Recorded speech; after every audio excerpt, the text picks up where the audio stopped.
ఈ కన్నప్ప కథలో కూడా అదే ఉంది. అదే అంశం ఉంది. అంటే నేనేం తింటానో అదే పెట్టుకుంటాను నా దేవుడికి. అంటే యాక్సెప్ట్ చేసేవాడే దేవుడై ఉండాలి అనే పాయింట్. ఇలా కింది తరగతులకి శివుడు కనెక్ట్ అవ్వటం. కింది తరగతులకి, కింది కులాలకి శివుడు కనెక్ట్ అవ్వటం వెనకాల ఉన్నటువంటి ఒక నేపథ్యం అనుకుంటే, ఒక నేపథ్యం అనుకుంటే ఆ నేపథ్యానికి మూలం ఇదే. అంటే ఎవరు ఏమి పెడితే అదే తింటాను, ఎవరు ఎలా కొలిస్తే అలాగే నాకే అభ్యంతరాలు లేవు అనేది ఒక ఒక సూత్రాన్ని ఈ కథ ద్వారా చెప్పాలి అని అనుకుని బహుశా ఆ కథను డిజైన్ చేసి ఉండొచ్చు. జోర్జెట్ కావచ్చు, అంతకు ముందే ప్రచారంలో ఉన్నది ఆ పాయింట్‌నే ఆయన తీసుకొని తన కాళహస్తీశ్వర మహత్యం దీనిలో ఈ కథని జోడించాడాయన దూర్చటి. ఆ జోడింపు అక్కడి నుంచి వీళ్ళు కొన్ని ఎలిమెంట్స్ తీసుకున్నారు. అలాగే దీన్ని ఫిలసాఫికల్ ప్లెయిన్‌లో చెప్పదలుచుకుని ఉంటాడు తనికెళ్ళ భరణి గారు. ఆ ఫిలసాఫికల్ ప్లెయిన్‌లో చెప్పదలుచుకున్న అంశం బహుశా ఇదే అయ్యుండొచ్చు. అంటే సర్వమానవ సౌభాతృత్వాన్ని కోరుకోవడమే శివతత్వము అన్న పద్ధతిలో ఏదో డ్రైవ్ చేసుంటాడు. ఆ డ్రైవ్ చేసే ఆ క్రమం ఉంది దీనిలో. ఈ ఈ కథలో కూడా అది కనిపించింది. ఆ ఎలిమెంట్స్ ఉన్నాయి. కాకపోతే వీళ్ళు పాన్ ఇండియా మార్కెట్ కోసం పెట్టినటువంటి ఇతర ప్రయత్నాలు, ఎఫర్ట్స్ ఏవైతే ఉన్నాయో అవి కొంత కమ్మేసినాయి దీన్ని. కొంతవరకు మాత్రమే. కాకపోతే సినిమా కన్విన్సింగ్‌గా ఉంది. కన్విన్సింగ్‌గా ఉంది. పర్వాలేదు. సినిమా వెళ్ళి థియేటర్‌లో కూర్చొని చూడొచ్చు.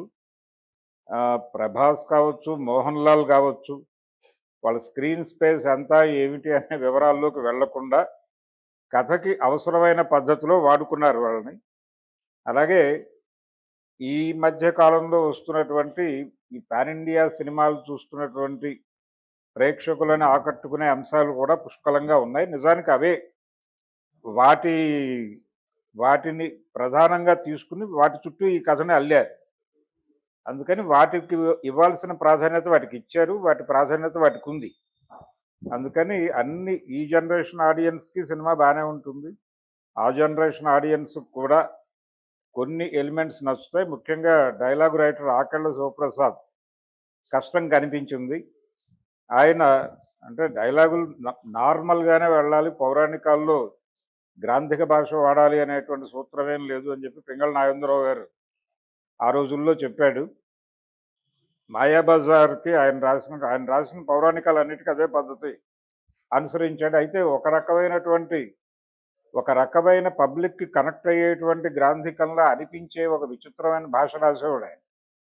ఇది ఆ పద్ధతిలో లేదు గానీ, సాధారణ ప్రేక్షకుడిని దృష్టిలో పెట్టుకుని కొన్ని ఫిలసాఫికల్ అంశాలు దానిలో జోడించి చెప్పే ప్రయత్నం. అంటే ఒరిజినల్ కథలో ఉన్నటువంటి అంశాలని ఆడియన్స్‌కి కనెక్ట్ అయ్యేలాగా డైలాగ్స్‌లో చెప్పే ప్రయత్నం. పర్టిక్యులర్‌గా ప్రభాస్ క్యారెక్టర్ రన్ అయినప్పుడు సెకండ్ హాఫ్‌లో 4 లేయర్‌లలో కథలు నడిచేటువంటి పద్ధతిలో వచ్చేటువంటి డైలాగ్స్‌లో మోహన్ బాబు, ప్రభాస్ మధ్య జరిగే కాన్వర్జేషను, అలాగే విష్ణుకి, ప్రభాస్‌కి మధ్య జరిగేటువంటి కాన్వర్జేషను, అలాగే కాజల్‌కి, అలాగే అంటే శివపార్వతుల మధ్య జరిగే సంవాదం.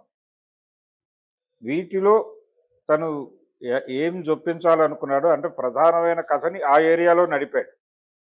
నడిపే క్రమంలో అతని కృషి బావుంది. ఆకళ్ళ శివప్రసాద్ కష్టం కనిపించింది సినిమాలో. అలా మొత్తానికి ఒక పౌరాణిక కథని, ఒక తెలుగు పురాణాన్ని పాన్ ఇండియా లెవెల్‌లో చెప్పడానికి చేసినటువంటి కసరత్తు బాగానే వర్కౌట్ అయ్యేలా ఉంది. ప్రేక్షకులు థియేటర్‌లకి బానే వచ్చారు. ఆశించిన అంటే నిన్న కొంచెం రకరకాల మాటలు నడిచినాయి. జనాలు థియేటర్‌లకు వస్తున్నారా? అసలు ఈ సినిమాకి కనెక్ట్ అవుతారా? లేదా? అని. వచ్చిన ప్రేక్షకులు పర్వాలేదు అనే అభిప్రాయంతో అయితే బయటకొచ్చారు. కుర్రాళ్ళే, యూతే. కాబట్టి ఇది నెమ్మదిగా దాని మేరకు, దానికి పెట్టినటువంటి ఇన్వెస్ట్‌మెంట్ మేరకు సినిమా రన్ అయిపోతుంది. బయర్స్‌కి పెద్దగా భారీగా నష్టాలు మిగల్చకపోవచ్చు అనేది నా ఒపీనియన్. ఓకే. టోటల్‌గా సినిమా పర్వాలేదు. Not bad. ఓకే. రేటింగ్ ఎంత? అద్భుతమైన సినిమా అని నేను అనను గాని హ్మ్.